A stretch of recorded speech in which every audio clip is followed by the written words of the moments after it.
Alright, today I'm going to teach you how to change your rotors and pads. She ain't got no money in the bank.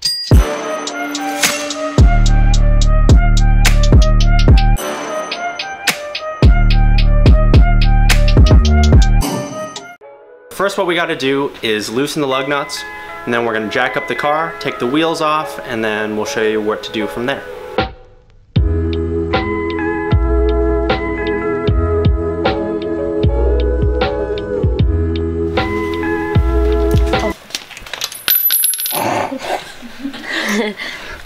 Says it's easy, isn't easy. Sorry, baby. Doing great. Am I?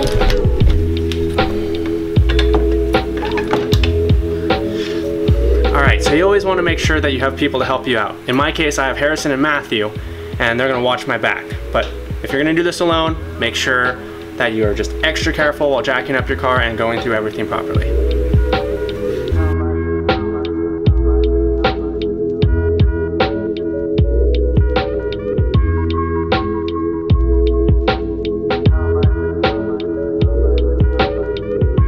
So what I'm going to do is take the lug nuts off and then take the tire off.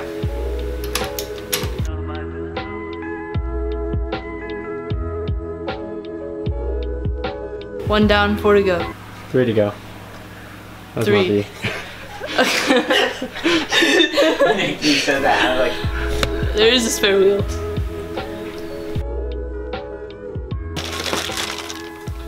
Alright, so when you have brand new rotors, a lot of them come in like oil and stuff that really doesn't work great for stopping. So I have a can of brake cleaner here, and while Matthew and Harrison are taking the wheels off, I am going to be cleaning the rotors.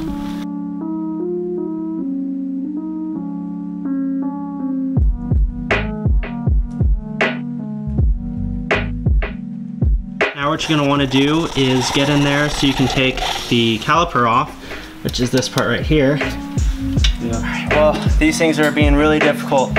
We got the top caliper bolt already done, but trying to get the bottom one done now. So watch the struggle happen. The magic of editing, I guess. Hopefully. Woo! Got it. All right, thank you, editing. That only took us like 5 seconds. It's actually been like half an hour, but a little bit of penetrant, but we got it, so now on to the next one. I forgot to mention that we need to take this other plate off, and don't mind my silly gloves, but these are just 14 millimeter bolt heads, so I just undid those, take everything off, and then we can access the pads. I actually forgot that we were replacing the pads, and I was kind of focused on these rotors, but yep, so we're going to take that body off. I have that resting right there. If you guys can see that, I just have it resting so that way it doesn't get in the way. And then we're just going to replace the pads, replace the rotors, and first we need to get a screw that we can screw in right there so the whole thing actually just comes right off.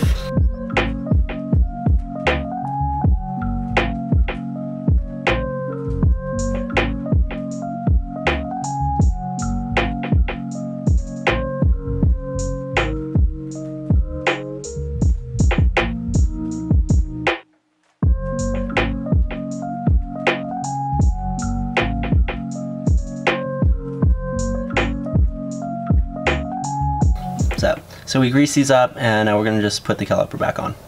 Now we're just putting in the bolts. Alright guys, so right now Lauren's setting the torque wrench because you always want to make sure you are torquing your stuff properly. So she's gonna do the caliper bolts and pins and all that good stuff, aren't you, Lauren? Mm-hmm.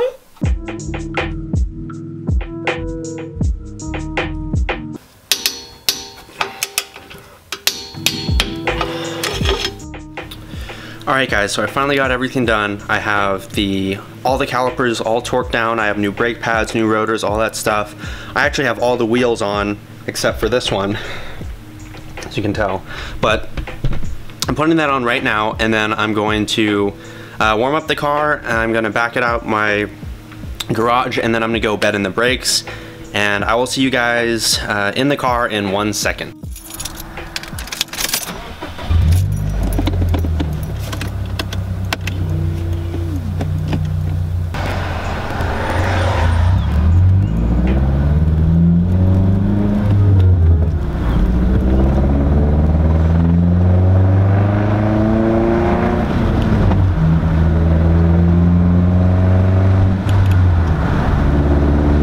So I just did the bedding process, which was like 3 stops from 35 miles an hour and then 1 stop from 45. This is actually my first time putting on pads and rotors, so I knew what to do, but a lot of it was kind of figuring it out as I went.